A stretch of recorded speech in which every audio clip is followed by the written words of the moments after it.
평안함과 은총이 넘치기를 축원합니다. 오늘 벌써 9월 1일입니다. 그래도 여전히 덥네요. 건강 조심하시고 하나님이 지켜주시기를 기원합니다. 이번 주 일주일 동안 말씀은 끝까지 믿음을 지키고 승리하는 삶을 위해서 바로 끝까지 충성하는 제자의 주제로서 일주일 동안 같이 한번 생각해 보려고 합니다. 오늘 말씀은 디모데후서 4장 7절 말씀입니다. 7절 8절 말씀입니다. 나는 선한 싸움을 싸우고 나의 달려갈 길을 마치고 믿음을 지켰으니 이제부로는 나를 위하여 의의 면류관이 예비되었으므로 주 곧 의로우신 재판장이 그날에 내게 주실 것이며 내게만 아니라 주의 나타나심을 사모하는 모든 자에게니라. 우리가 알다시피 이 말씀은 사도 바울이 로마 감옥에서 마지막으로 쓴 편지입니다. 죽음을 앞두고 쓴 편지죠. 그래서 사도 바울의 이제 거의 유언과도 같은 부분이 디모데 후서에 나오는 말씀인데, 말씀은 믿음의 아들인 디모데에게 이제 마지막으로 죽음을 앞두고 권면한 말씀인 것을 보게 됩니다. 그래서 말씀을 하나하나 살펴보면은 선한 싸움을 싸웠다라는 말을 먼저 고백합니다. 사도 바울의 인생이 단순히 생존이 아니라 복음을 위한 싸움이었습니다. 그는 수많은 고난과 박해, 배신과 염려 속에서도 끝까지 복음을 붙잡고 살아왔던 삶인 것을 우리는 발견할 수가 있습니다. 참 치열한 삶이었죠. 예수님을 믿기 전에는 예수를 믿는 사람을 핍박하느라고 바빴던 삶이었고, 변화되고 난 다음에는 평생 동안 오직 한 길로서 쭉 걸어갔던 믿음의 참 용사였다라고 하는 사실을 우리는 발견할 수가 있습니다. 그리고 또한 그는 말합니다. 달려갈 길을 마쳤다라고 이렇게 말을 합니다. 그래서 사도 바울은 경주자처럼 끝까지 자기에게 주어진 인생의 경주를 완주한 것을 보게 됩니다. 멈추지 않았습니다. 도중에 포기하지도 않았습니다. 그리고 끝까지 달려왔다는 고백입니다. 우리가 알다시피 사도 바울은 결국 나중에 로마에서 목이 잘려 순교를 당하잖아요. 그러니까 그는 달려갈 길을 마치고 믿음을 지켰다라고 말하고 있죠. 그래서 여기에서 이제 사도 바울이 우리들에게 가르쳐주는 중요한 메시지는, 믿음이라고 하는 것은 단순히 내가 무엇을 믿습니다. 예수님이 하나님의 아들이심을 믿습니다. 예수님이 나의 죄를 해서 돌아가심을 믿습니다. 라고 하는 어떤 교리적인 동의가 아니라, 그 믿음이라고 하는 것은 끝까지 주님을 신뢰하고 의지하는 삶을 말하고 있습니다. 사도 바울은 결코 변절하지 않았고 복음을 지키면서 믿음을 지켰습니다. 그래서 그에게 주어진 것이 의의 면류관이란 말을 씁니다. 이제 후로는 나를 위하여 의의 면류관이 예비되어 있다. 고대 올림픽에서 승리자에게 쏘여지는 면류관은 월계관을 연상하게 하는 표현이죠. 그러나 사도 바울에게는 바로 하나님의 의의 보상, 영생의 상급을 보여주는 것이 의의 면류관이라는 것입니다.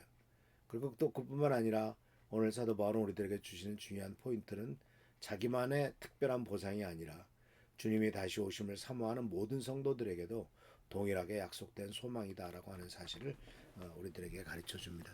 그래서 오늘은 이 말씀 속에서 우리들이 배우게 되는 것은 종말론적인 소망이라고 하는 것, 틀림없이 사도 바울의 말처럼 나를 위하여 의의 면류관이 예비되어 있고 주의 나타나심, 즉 예수님의 재림을 사모하는 모든 사람들에게 주어지는 이 의의 면류관이라고 하는 것은 바로 사도 바울에게 있어서는, 또 우리들에게 있어서는 종말론적인 소망을 의미하는데 현재의 고난을 견디게 하는 힘이죠.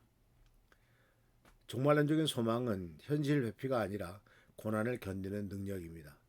바울은 옥중에서도 죽음을 앞둔 상황 속에서도 절망하지 않죠. 그리고 또한 믿음을 지킨다는 말을 통해서 삶의 방향성을 제시하고 있습니다. 어제 주일날 말씀드릴 때 하나님 나라가 임했다라고 말하는 그 말씀의 도전 속에서는 바로 삶의 방향성이 무엇이냐라고 하는 것을, 무엇을 목표로 내가 살아가고 있느냐라고 하는 이 하나님 말씀에 도전이 있다라고 하는 것을 말씀을 드렸지 않습니까? 그 사도 바울은 끝까지 믿음을 지켰다는 말로서 종말론적인 시선을 갖고 삶의 방향성을 우리에게 제시하고 있습니다. 오늘의 선택과 삶이 바로 종말론적인 소망 안에서 의미를 갖게 되는 거죠. 지금 내가 선택한 일, 내가 지금 살아가는 일이 예수께서 재림하실 때 얼만큼 거기에 대한 상급과 축복과 은혜를 누리게 되는 귀중한 결단이었느냐 하는 것을 우리들이 생각해 보게 되는 거죠. 그리고 또한 공동체적인 소망을 갖고 있습니다. 왜냐하면 사도 바울은 내게만이 아니라 주의 나타나심을 사모하는 모든 자에게라 라는 말을 씀으로써 개인적인 문제가 아니라 이건 공동체적인 문제인 것을 가르쳐 주는 것을 보게 됩니다. 그래서 우리들은 이 정말 소비주의적인 사회 속에서 철저히 세속적인 사회 속에서 어떻게 우리가 살아가야 될 것이냐 하는 것을 보여주는 것이죠. 오늘 사람들은 눈앞의 성취와 성공을 추구하죠. 그러나 사도 바울처럼 끝까지 믿음을 지키는 삶은 세상의 가치와는 달리 영원한 소망을 바라보는 삶이고, 고난과 실패 속에서도, 실패나 병이나 사회적인 불이익 속에서도 종말론자의 소망은 우리를 낙심하지 않게 합니다. 주님께서 마지막 날 우리의 수고를 기억하실 것이고 또 응답하실 것이기 때문에 그렇습니다. 그래서 교회의 정체성을 회복하는 것이 우리들에게 필요하죠. 우리들은 선한 싸움을 싸우는 사람들입니다. 세상에서의 성공이나 세상에서의 영향력을 발휘하기 위해서 교회가 존재하지 않습니다.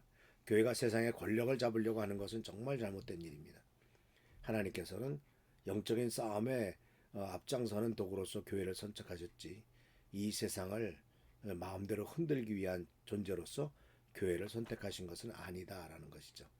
그래서 교회는 이 세상에서의 어떤 영향력을 발휘하는 것보다도 마지막 날 주님 앞에 설 소망을 바라보고 하나님 앞에 올바로 가야 될 것이고, 이것이 바로 거기에서 진정한 힘이 나온다는 사실을 기억하시기 바랍니다. 초대교회 때 정말 많은 핍박과 어려움이 있었지만은 종말론적인 마지막 날 주님 앞에 선다는 소망을 가지고 견뎌냈고, 그 힘이 초대교회를 강력하게 만들었던 것을 우리는 기억합니다. 세상의 권력을 잡으려고 한 것이 아니었다라고 하는 것이죠. 그래서 우리는 매일매일, 개인적으로는 매일의 삶을 마지막 달리기처럼 살아야 될 것이다. 그리고 믿음을 지키기 위한 작은 습관들을 지속하는 성도들 되시길 바라고, 자녀들에게 의의 면류관이라고 하는 종말론적인 가치관을 물려주며 성취 중심이 아니라 믿음을 지킴을 바로 가정의 기준으로 삼고 바로 주님을 다시 오시는 공동체로서 우리 교회가 살아가기를 축원합니다. 기도하겠습니다. 주님, 우리가 마지막 때, 인생의 마지막에서 믿음을 지켰다라고 고백을 할 수 있는지 우리들 자신을 돌아보도록 하시고, 또 아버지 주님의 다시 오심을 사모하는 종말론적인 소망 속에서 내가 살아가고 있는지 자신을 돌아보는 시간 될 수 있도록 축복하옵소서. 서로 사랑하는 성도님들에게 힘과 능력과 은총관을 더하시고 축복하시고 채워주시고 일주일 동안 살아가는 데 부족함이 없도록 도와주시길 바라옵고, 예수 그리스도의 이름으로 축복하며 간절히 기도합나이다. 아멘. 오늘도 주께서 축복과 능력으로 함께 하시길 축원합니다. 할렐루야. 축복합니다.